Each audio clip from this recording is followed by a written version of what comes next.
Tu vois ce que je veux dire? Pour lui faire comprendre, en fait, que tu connais cette histoire-là. J'arrive pas à me souvenir. Non, ça me dit rien.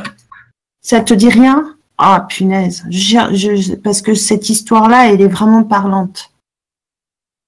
C'est en fait à la fin, le maître pousse son élève pas très haut, mais le défenestre. L'autre, il se casse une patte et lui dit, mais maître, pourquoi vous avez fait ça? Et lui a dit, voilà, c'était pour te permettre de comprendre ce que c'est que le réveil, ou je sais pas quoi, un truc comme ça, mais il faudrait que je retombe là-dessus. Je sais plus si c'est... Bon, excusez-moi, j'ai fait mon... Je pensais que tu savais, Jim. Voilà. Damien, je vois qu'il marque la souffrance. Enfin, c'est un vaste débat, quoi. Voilà, je sais pas s'il y a d'autres... Je trouve que si c'était un débat si clair, on arriverait à l'exprimer avec des mots plus simples. Et dès qu'on commence à exprimer des notions si complexes et qu'on y met autant de mots, ça veut dire que quelque part, il y a quelque chose qui cloche. Et moi, je suis persuadé qu'on n'envoie pas des gens sur Terre avec des missions de l'ombre. C'est pas possible. Parce qu'on envoie quelqu'un à des missions de l'ombre, il finirait lui-même par devenir... il oublierait qu'il est un acteur. Il finirait par rentrer à l'intérieur de cette mission et au lieu d'évoluer, il involuerait. Et ça, je trouve ça assez tordu comme façon de voir les choses. Mais c'est pas tout à fait faux ce que tu dis, parce qu'effectivement, ça peut arriver, hein, d'un côté comme de l'autre. Hein.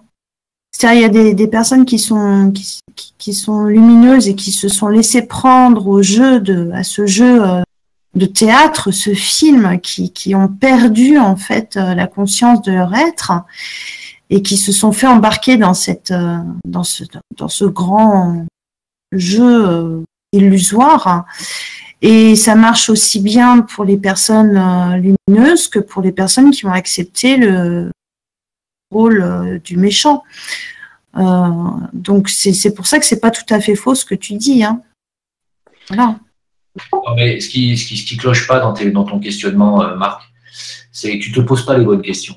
Voilà. C'est pour ça que tu peux pas avoir de réponse claire ni cohérente. Tu ne poses pas de questions cohérentes. Tu t'imagines qu'on envoie des gens, sincèrement, mais qui t'a dit qu'on envoyait des gens? On n'envoie pas des gens. Les gens se réincarnent dans un programme qui s'inscrit dans le programme d'évolution planétaire. Voilà. Donc, tu te réincarnes, c'est pas quelqu'un qui t'envoie. On n'a pas envoyé Hitler pour aller déclarer la guerre mondiale, si c'est ce que tu veux dire. Là, je suis d'accord avec toi. C'est pas une volonté divine d'aller envoyer un Staline ou un Hitler. Jamais de la vie. Les gens, les humains s'incarnent, ils ont une destinée. Après, c'est à eux de faire le plus lumineux possible. Voilà. Seulement, il faut savoir un truc, c'est qu'ils descendent dans un monde où les humains ne sont pas conscients, ne sont pas éveillés, où la lumière est très faible et où les frères de l'ombre sont très forts. Donc, tu fais avec. Et souvent, très souvent, eh ben, tu te fais manipuler par les frères de l'ombre. Et Hitler et son Troisième Reich est l'exemple vivant d'une prise en main de sa destinée et du pouvoir allemand par les forces de l'ombre. Elles sont présentes dans tous les symboles du Troisième Reich. On peut en être sûr. Comment? Je dis comment on peut s'en assurer de ça. Il suffit d'étudier un tout petit peu. Hein. Tu tombes très très vite sur les symboles qui sont utilisés par les frères de l'ombre. Il faut connaître un petit peu l'occultisme. Par exemple, pour le nazisme et l'arrivée au pouvoir d'Hitler, ça avait été prédit par Jacques Bainville, historien du siècle dernier, début du siècle dernier principalement, qui a écrit à la suite de la Première Guerre mondiale un livre qui s'appelle Les conséquences politiques de la paix, je crois, dans lequel il décrit tout le processus et tout l'écosystème qui amènera à la Seconde Guerre mondiale. Il avait prévu dès 1919, je crois, un truc comme ça, anticiper ce qui allait se passer, toutes les raisons qui allaient amener à une remilitarisation de l'Allemagne et à une revanche d'elle. En quoi ces explications, que l'histoire a validées, sont-elles moins pertinentes qu'une explication qui fait appel à de l'occultisme, à des des sociétés secrètes, etc. Étant donné que je ne sais pas de quoi tu parles, je ne peux pas te répondre. Hein. Moi, je n'ai pas lu le livre dont tu parles et j'ai pas eu accès à ce que tu dis, donc je ne peux pas répondre à cette question.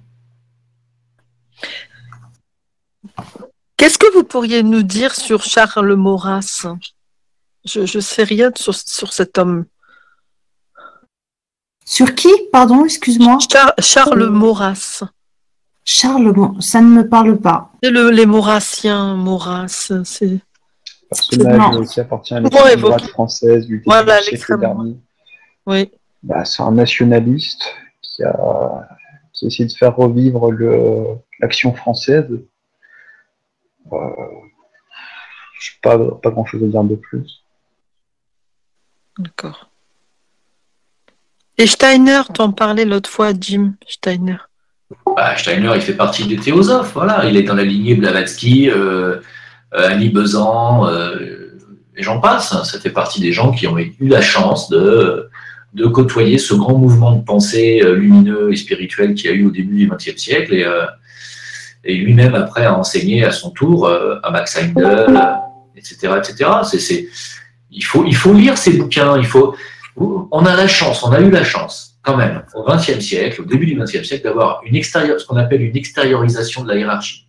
C'est-à-dire, il y a des maîtres de sagesse qui sont venus s'incarner physiquement, rencontrer certains de leurs disciples, même initiés de haut niveau, qui ont eu des missions, la mission de transmettre justement leur connaissance.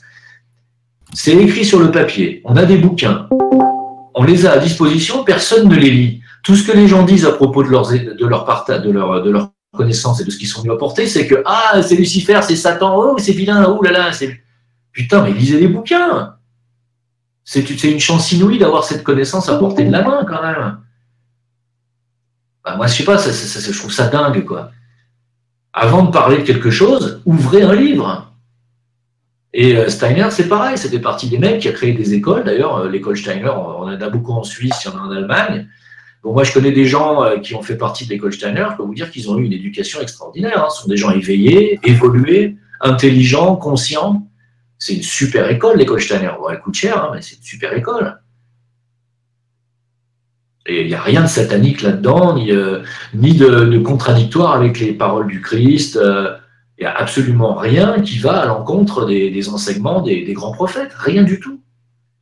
Au contraire, toute la théosophie apporte ce qui nous manque pour comprendre le mécanisme de l'existence d'un Christ, d'un Bouddha. Comment est-il possible que des gens comme ça puissent être si, on ne peut pas dire supérieurs, mais si loin, si évolués par rapport à l'humanité ordinaire?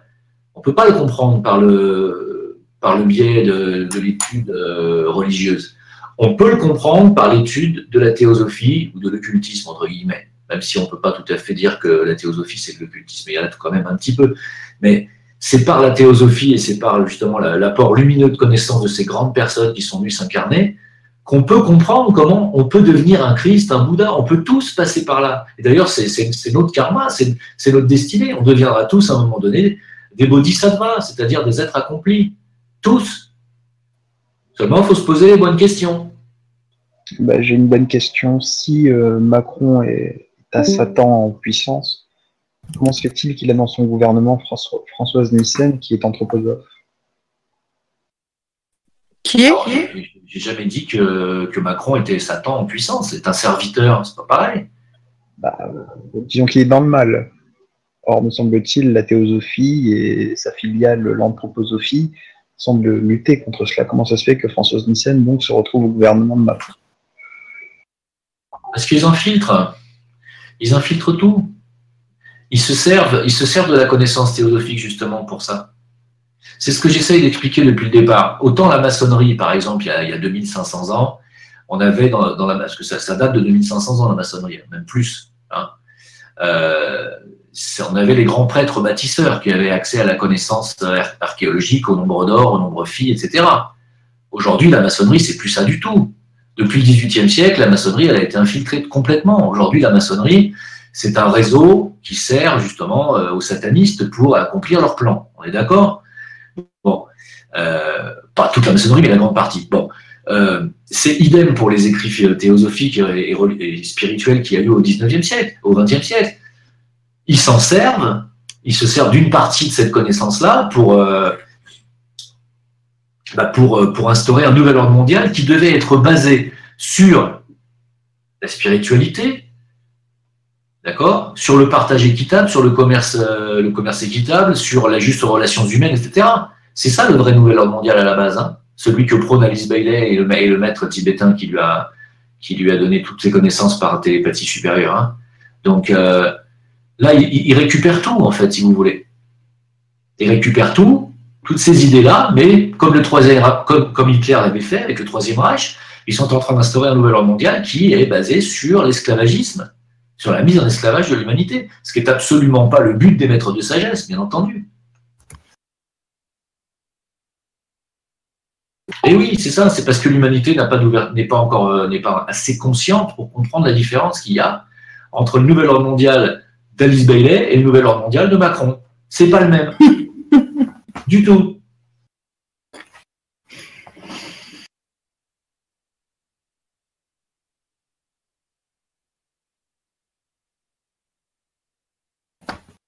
Non, les annales akashiques, pas aphasiques. Il y a Alissa Milano qui demande où sont les annales akashiques. Est-ce que c'est dans l'astral? Alors, les annales akashiques, il y en a une partie dans le haut astral et il y en a une partie dans le plan bouddhique. Il y a 2 annales akashiques. Alors, celles qui sont sur le plan bouddhique, c'est l'exact enregistrement de tout ce qui se passe sur la planète, et celles qui se passent sur le plan astral sont un reflet. Donc, il peut y avoir des erreurs d'interprétation sur le plan astral de toute façon. Toujours.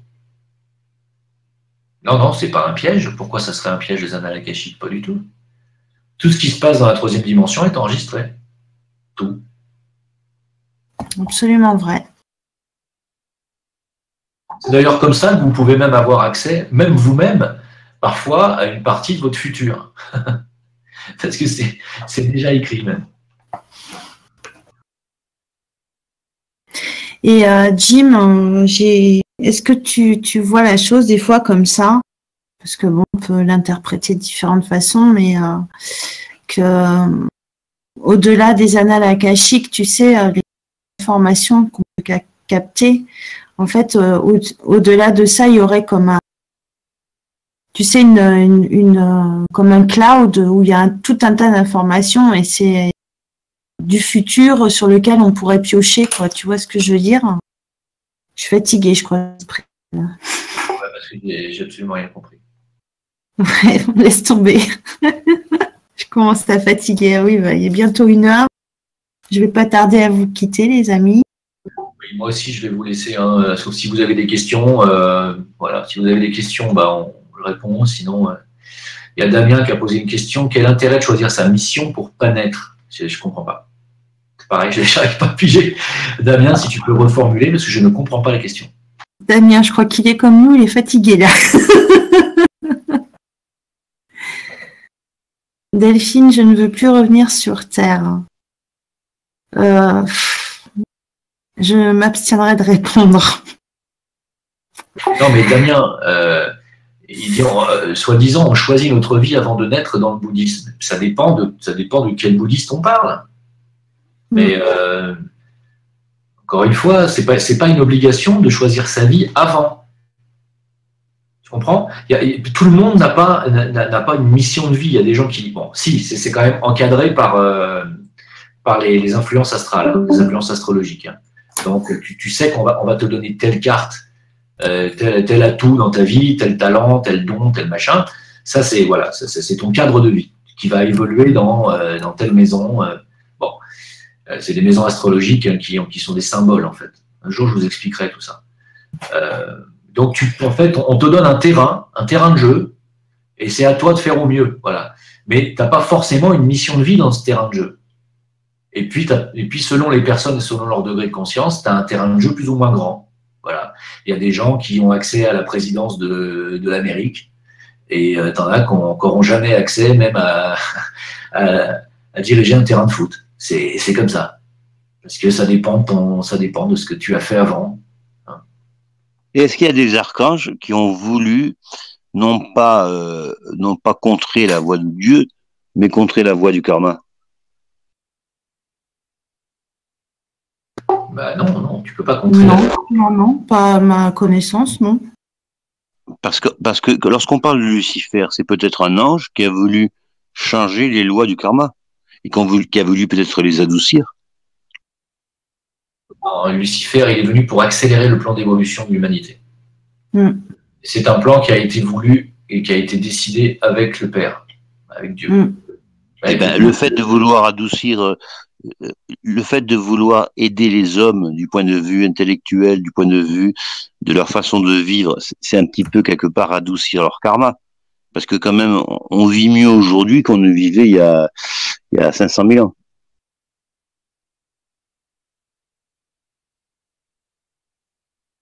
Question à méditer. En fait, j'ai pas vraiment compris ta question.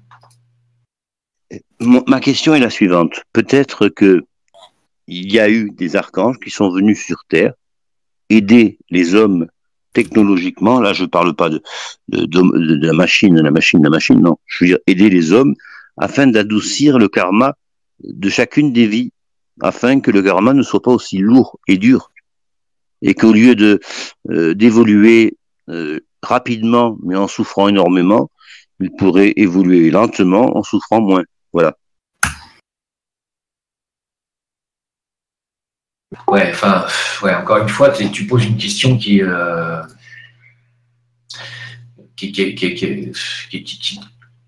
pousse pas à la réponse simple. D'abord, primo, un être divin qui est venu pour soulager le karma de l'humanité, il y en a eu un, il s'appelle Jésus. Voilà, il est venu aussi pour ça. Il est venu pour ouvrir la porte de l'initiation à toute l'humanité, mais aussi à le décharger d'une partie de son karma. Le karma de l'humanité était très lourd il y a 2000 ans. Bon, si on continue comme ça, il va être beaucoup plus lourd dans peu de temps. Mais il a été très lourd. Jésus est venu pour ça. Ensuite, c'était quoi la deuxième partie de ta question? Que l'humanité donc souffre moins et donc évolue plus lentement, c'est ça? Mais si tu évolues lentement, tu évolues à la même vitesse que les animaux. Non, c'est pas ça que je voulais dire. Ce que je voulais dire, c'est que quelqu'un qui a quand même autour de lui des objets qui vont l'aider à vivre et qui vont l'empêcher de trop souffrir, pourra avoir le temps de se poser des questions métaphysiques. Tandis que quelqu'un qui vit dans un monde trop dur, trop raide, où il y a sans arrêt la guerre, je vois pas en quoi il arrive à évoluer. Il évolue peut-être très très vite, mais il peut ne pas évoluer du tout et régresser. Voilà ce que je voulais dire. Tu comprends où je veux en venir? Sauf que c'est pas le cas. Les gens qui ont vécu la guerre et qui ont vu la mort de près, en général, sont des gens qui sont déjà très spirituellement élevés, puisque justement, ils ont conscience que nous sommes que de passage, que nous allons mourir. Ils ont vu la mort de près. Les gens qui voient la mort de près ne sont pas des gens, contrairement à ce que tu crois, qui régressent. Non, c'est pas ce que j'ai voulu dire. Mais quand on pense qu'il y a 4 milliards d'individus sur Terre qui vivent avec moins de 2 $ par jour, j'ai du mal à imaginer que ces 4 milliards de gens sur Terre soient en avance. S'ils sont en avance, ça voudrait dire alors que on est complètement à côté, on est à côté quoi, de la plaque. Et il y a pas, c'est peut-être les gens qui en ce moment en souffrent le plus dans certains pays comme le Bangladesh, etc., qui sont les maîtres en fin de compte ascensionnés. Ce sont eux les maîtres ascensionnés. Donc ça voudrait dire que la Terre est beaucoup mieux qu'elle n'y paraît. Puis s'il y a 4 milliards de gens qui en chient tous les jours, c'est eux vraiment les maîtres. Mais les maîtres, les êtres les plus éveillés ne sont pas dans les pays riches, contrairement à ce que tu t'imagines. Ils sont aux Indes, ils sont au Tibet. C'est pas des pays riches. Donc ça veut bien dire que nous sommes en France et nous sommes absolument très très très loin de la lumière, mais alors tellement loin qu'il nous faudra des vies entières de pays pauvres, de pays où on souffre, où on mange des cailloux. Et peut-être là on comprendra ce que c'est. Et alors là, je comprendrai ce que c'est que le karma, mais là, je ne le comprends pas. Non, d'abord, primo, on n'est pas si loin de la lumière que ça en France, faut pas croire. Et deuxièmement, effectivement, effectivement, d'abord, primo, plus le monde est matérialiste, et ça c'est Steiner qui le disait aussi, plus le monde est matérialiste et plus il perd en spiritualité. Plus le monde est technologique, plus il perd en spiritualité. Voilà. Donc, on est aujourd'hui complètement, et d'ailleurs je pense qu'on est arrivé au bout pratiquement, de notre descente dans la matière. On est à la phase de l'humanité, de son incarnation, au plus bas de sa matérialité. Bon, peut-être que ça peut descendre encore un chouïa avec la technologie qui va nous envahir, mais ce qui compte le plus, c'est de voir à quel point on a perdu cette connexion spirituelle. Voilà. Et effectivement, le fait que les gens vivent dans le malheur, ils vont se rapprocher les uns des autres, ils vont se resolidariser, ils vont reprendre conscience de qui ils sont, ils vont arrêter de vénérer le Dieu matériel, le Dieu matérialiste, le Dieu confort, le Dieu consommation, et ils vont se détacher de ça. Voilà. Donc, en fait, en réalité, ils ne peuvent pas gagner, les matérialistes. Ils ne peuvent pas gagner. C'est impossible. Et aussi, si je peux apporter un complément par rapport à la descente dans la matière, il y avait, tu sais, les deux polarités, c'est-à-dire qu'en Occident, ils étaient plus à vivre l'expérience de s'enfoncer dans la matière, et à l'Orient, justement, ils ont un détachement à la matière qui est trop poussé, en fait. Donc, beaucoup de spirituels ont aussi beaucoup tendance à oublier qu'il faut un équilibre et savoir aussi gérer l'aspect matériel de la chose. Que ça, je l'ai observé. Ouais, non, mais tu as entièrement raison. Par exemple, aux Indes, c'est un pays où on est, comment on dit, on laisse sa vie entre les mains du destin. On dit, comment on dit quand les gens fatalistes, voilà. Les Indes, par exemple, c'est le pays de la fatalité. Voilà, c'est t'es pauvre, parce que c'est ton karma. Voilà. Sauf que eux, aux Indes, ils n'ont pas envie de réagir par rapport à ça.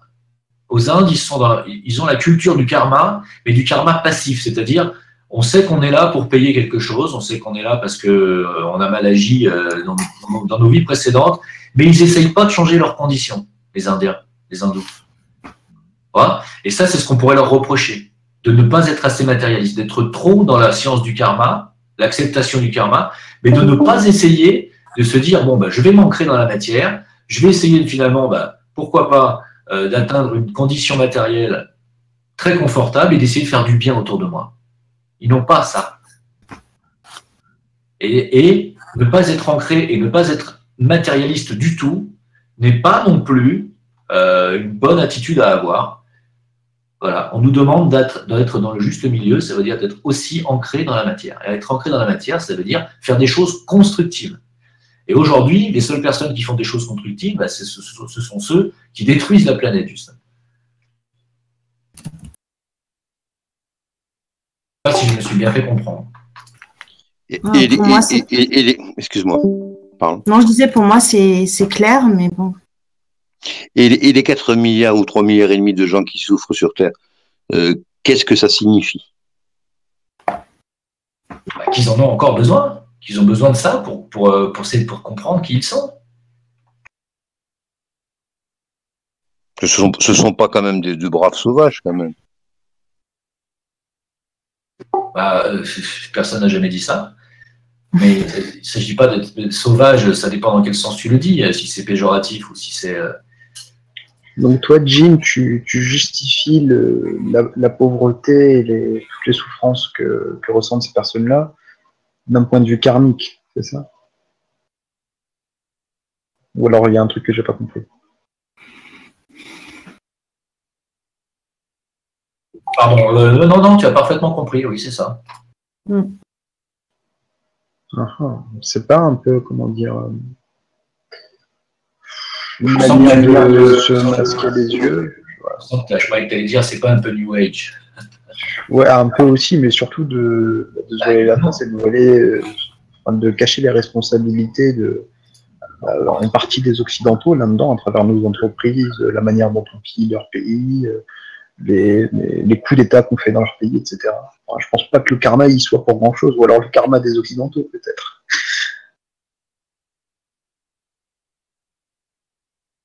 Quand on parle de karma, il ne faut pas penser seulement au karma individuel. Hein. Il existe un karma familial, il existe un karma de race, il existe un karma national. Tu comprends? Il est devenu quoi le karma de la Tchécoslovaquie? Ça, il faudra demander au seigneur du karma. Je ne sais pas. Le karma de l'URSS, tout ça, comment ça s'est réparti après?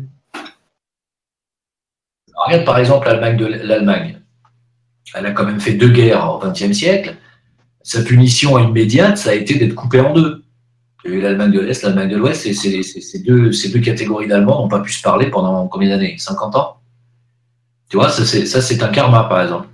C'est un revers karmique du pays. Aujourd'hui, ce pays n'a plus le droit d'avoir d'armée.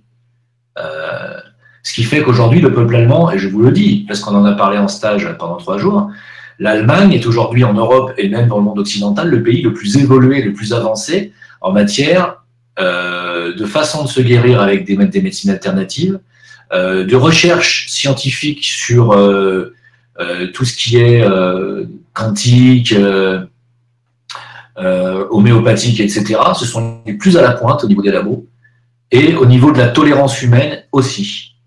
Donc, ils ont fait un pas de géant. Oui, mais enfin, c'est le pays où il y a le plus c'est le pays quand même où il y a le plus de métiers précaires. Moi, ça me fait bien rire. Hein. Oui, Lorsqu'on voit qu'il y a des choses qu'ils envoient dans les pays pauvres et puis après ils mettent leur label allemand dessus, moi, ça me fait bien rire ce que tu dis là. L'exploitation de tous les pays de l'Est pour s'accaparer toute la valeur ajoutée une fois que ça passe en Allemagne. Voilà, le fait de quand ils ont fait venir 1 million de migrants, c'est pas par bonté d'âme, hein, c'est juste parce que leur population est vieillissante et ils ont besoin de main d'œuvre pas chère. Donc dire des Allemands que c'est le peuple le plus évolué d'Europe en sachant qu'ils ouvrent des centrales à charbon, enfin voilà. Je sais pas d'où tu sors ça, sur quel fait tu fais. Ouais, non, mais là, pareil sur le quantique, le CERN c'est en Suisse, le CEA c'est en France. Je vois pas, là non plus, je vois pas. Et les gens qui ont des métiers vraiment à la con, qui font 3 métiers dans la journée pour pouvoir survivre, moi je trouve pas que l'Allemagne soit un pays vraiment qui doit nous donner un exemple de vie. Ouais, mais vous êtes beaucoup trop dans la critique négative là. Vous voyez que le côté négatif des choses. On ne dit pas que les Allemands sont des salauds, hein. Mais leur décerner un blanc-seing. Là, votre critique, elle est à charge à 200%. Ben, la tienne, elle était à décharge à 300%. Non, moi je suis d'accord avec tout ce que vous dites là, mais vous confondez la politique allemande avec le peuple allemand. Tu peux pas dire que parce que la politique allemande elle est pourrite en matière sociale, économique et migratoire ou tout ce qu'on veut, que les gens, eux, sont des pourritures. Et donc le peuple français, lui, il est pas gentil. Le français, il est faible, il est lâche à l'heure actuelle. Et en quoi l'allemand est fort, lui? Personne n'a demandé à l'allemand d'être fort. L'allemand, il est plus conscient que le français. Et tu te bases sur quoi pour dire que l'allemand moyen est plus conscient que le français moyen? Ben, ça se voit. Il est plus tolérant, il est plus compréhensif.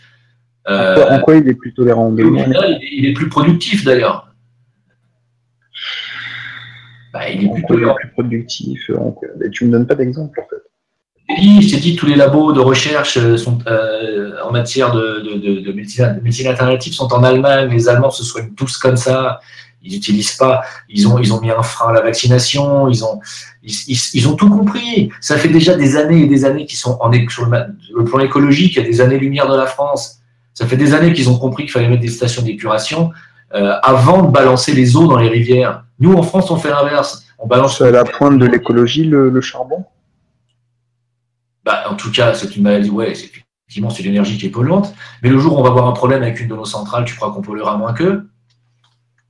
Tu as vu le rapport de l'ONU sur le nucléaire, sincèrement? Tu crois qu'on est intelligent, ce qu'on est en train de faire avec le nucléaire? Oui, attends 2 secondes. Est-ce que tu as lu les rapports de l'INSCEAR sur Fukushima? Sur qui? Les rapports de l'INSCEAR sur Fukushima. Non. L'UNSCEAR, c'est United Nations Research for Radio Machin. C'est un organisme des Nations Unies qui étudie les radiations.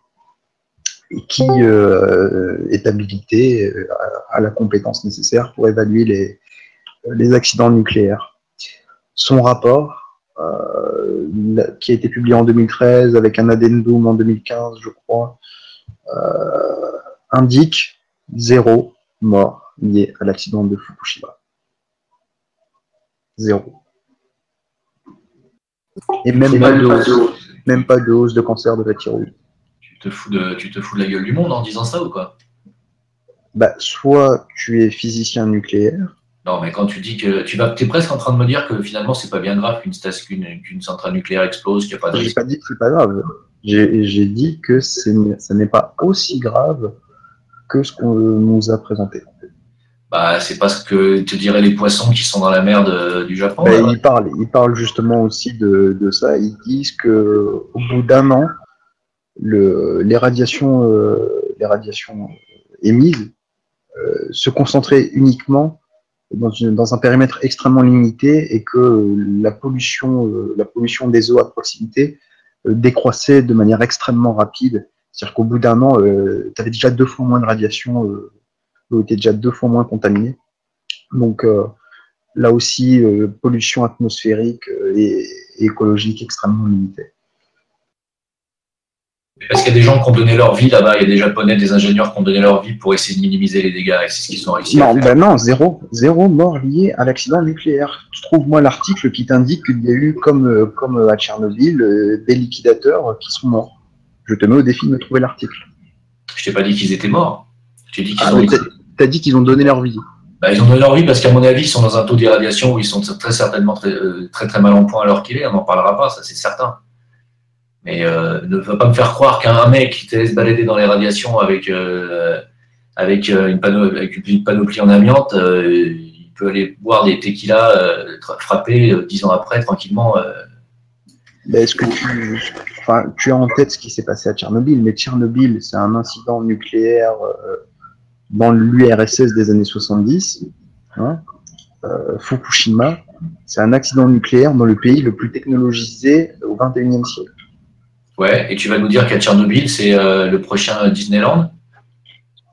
Non, mais est-ce que tu as vu là aussi des reportages sur Tchernobyl où la vie reprend son cours, où il y a bien sûr des endroits qui sont toujours interdits d'accès, et où globalement, il y a des visites touristiques à Tchernobyl.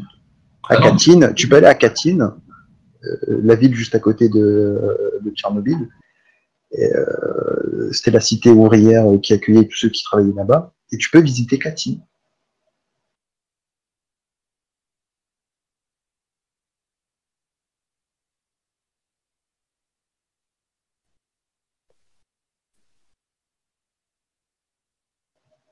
Ah, moi, je pense que tu peux visiter Tchernobyl si tu as envie de perdre une partie de tes membres.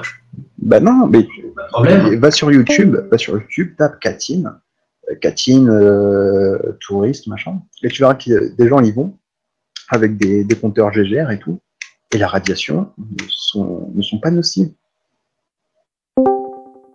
Là, c'est parce qu'encore, tu me l'as pas sorti, et je t'en remercie. Et tu aurais pu me dire oui, l'UNSCEAR, c'est une nation unie, donc c'est des lobbyistes, on n'est pas bien sûr de ce qu'ils racontent, machin, pourquoi pas.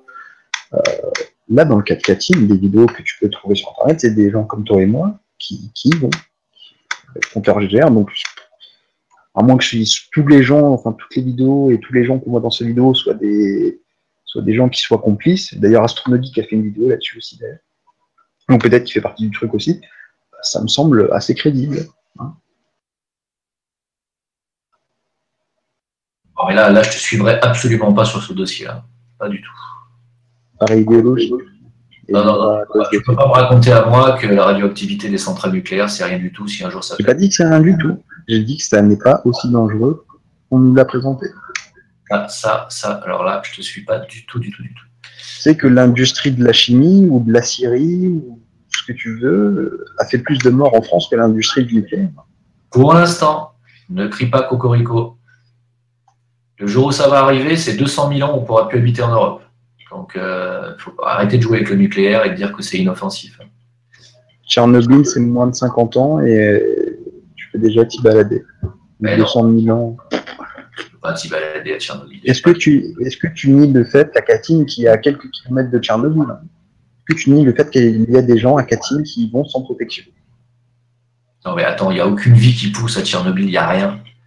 T'as les vers de terre, ils sont chargés à 200 000%. Écoute, c'est pas une question de croyance. Là, je t'invite, tu vas sur YouTube, tu tapes Katyn, tu verras que des gens y vont, ils n'ont aucun problème de santé. Eh ben, on en reparlera.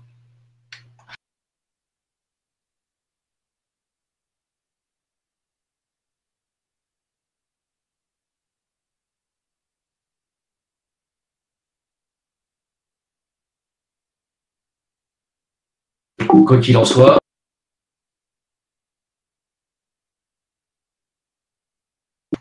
soit, je préfère me chauffer au bois avec une cheminée et un insert que de me chauffer au nucléaire. Ça, ça craint du boudin, le nucléaire. Et on ne maîtrise absolument pas, à long terme, ces centrales. On ne sait pas quoi faire des déchets radioactifs. Réacteurs de 4e génération. On ne sait pas quoi faire. Qui utilisent les déchets nucléaires et qui les recyclent.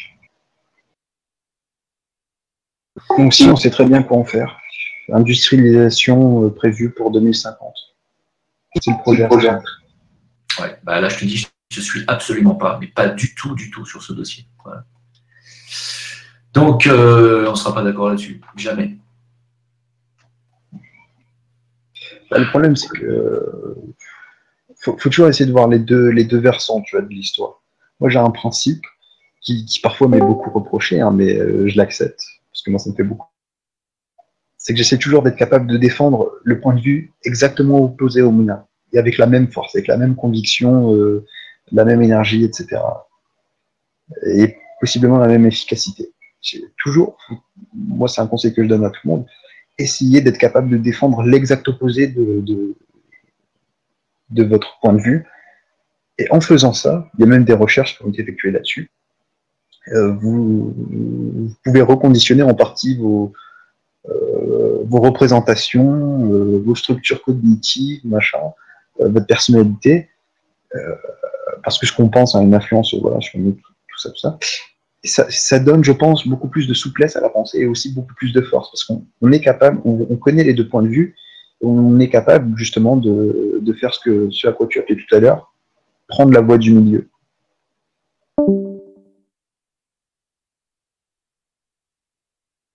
Je pourrais très bien ressortir un discours complètement anti-nucléaire en basant sur voilà, les éléments de langage de la France insoumise ou bien de n'importe quel lobby anti-nucléaire. Hein, ils sont pléthores sur Internet, ils sont légion.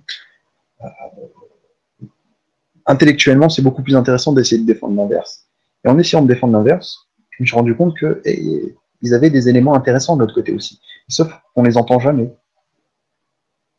On n'entend jamais, par exemple, que le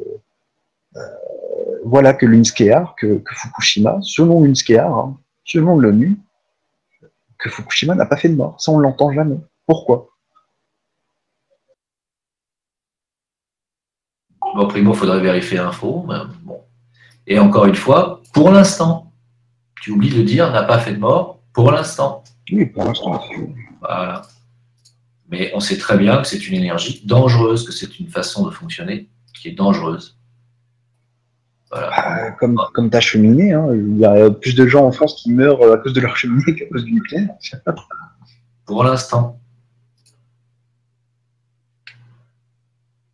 Oublie jamais de dire pour l'instant. Le potentiel de mourir avec une cheminée, même une cheminée qui explose, elle va faire quoi?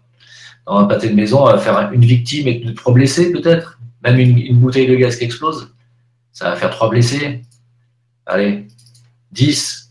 Une centrale nucléaire qui explose, ça fait une région entière évacuée et invivable pendant 200 000 ans. Si tu choisis. Donc effectivement, c'est sûr que à une énergie comparable, une centrale nucléaire, ça va pouvoir chauffer la moitié d'un pays. Mais il ne faut pas que ça pète. Le jour où ça pète,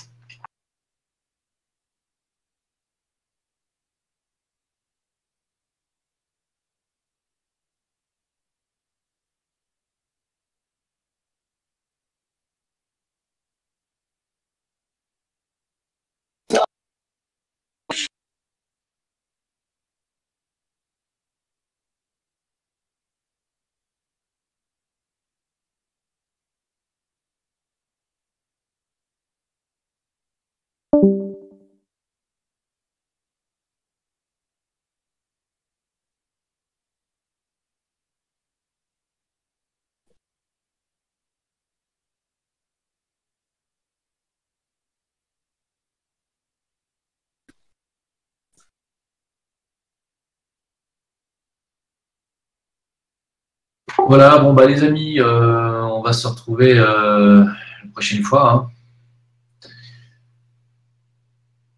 Ah, Marie qui me demande si je peux parler du foie et de la baisse de la vue.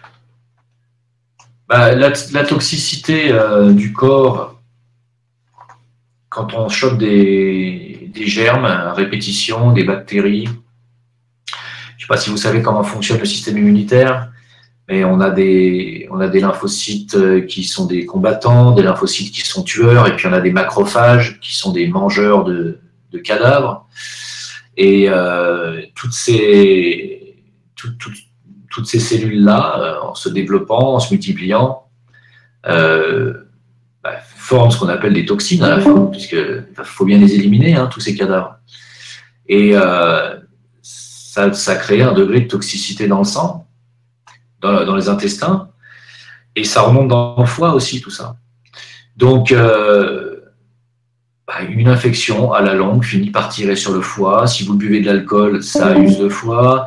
On a tellement de produits toxiques dans notre alimentation, dans ce qu'on respire. C'est le foie qui gère tous les toxiques, hein, il faut le savoir. Tous les poisons, toutes les drogues, tous les alcools, tous les toxiques, ça va dans le foie.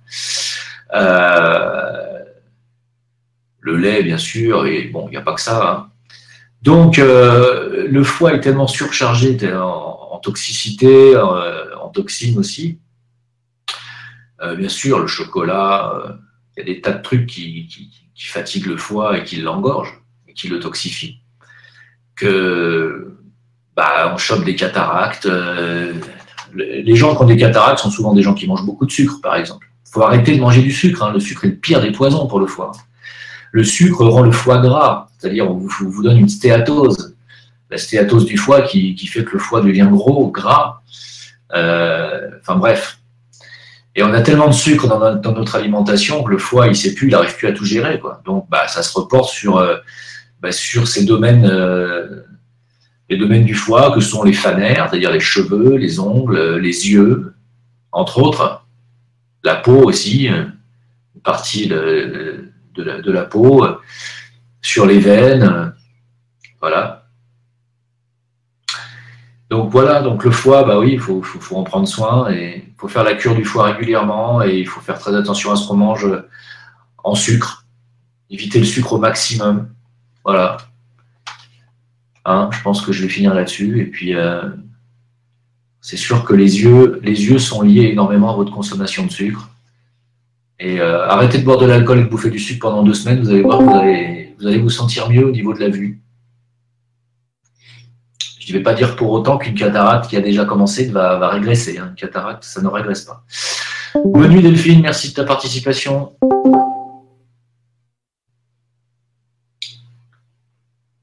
Ah, Chafinette nous dit qu'elle n'a pas retrouvé les liens sur la maladie de Sarkozy.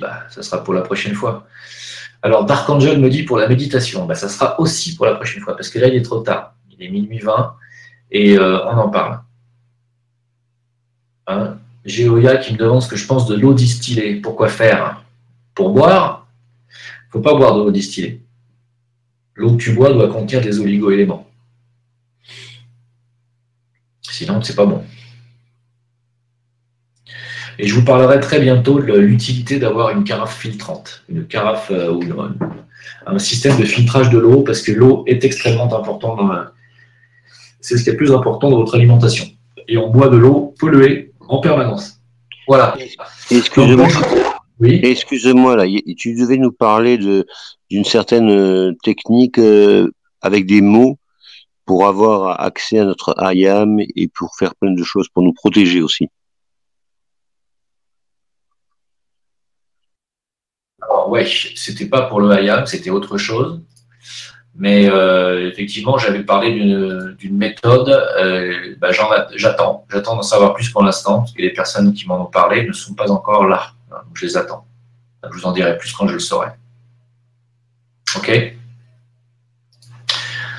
Ça va venir, de toute façon, tout ça, vous inquiétez pas. Allez, moi je vous dis bonne nuit. Une dernière chose aussi. Je t'avais demandé quelque chose et tu m'avais dit de te donner mon adresse, mais sur VK. Et il se trouve que j'ai pas tellement envie de revenir sur VK à cause de, enfin, je trouve qu'ils sont trop insidieux, ils nous demandent tout, ils veulent rentrer dans nos photos, ils veulent rentrer partout. Et moi, ça me plaît vraiment plus, VK. Hein. Je trouve qu'ils sont insidieux, quoi, hein, et insinuants. Alors, comment pourrais-je te donner mon adresse par rapport aux chats? Je t'avais parlé de mes chats qui avaient des problèmes et tu m'avais dit qu'on pouvait les soigner avec un certain médicament homéopathique. Par ici, hein, tu me l'envoies par messagerie ici. Il y a une messagerie sur Discord. D'accord. Je te l'enverrai par Discord. Merci. Ok. Allez, bonne nuit à tous. Merci. Bye bye. Ciao.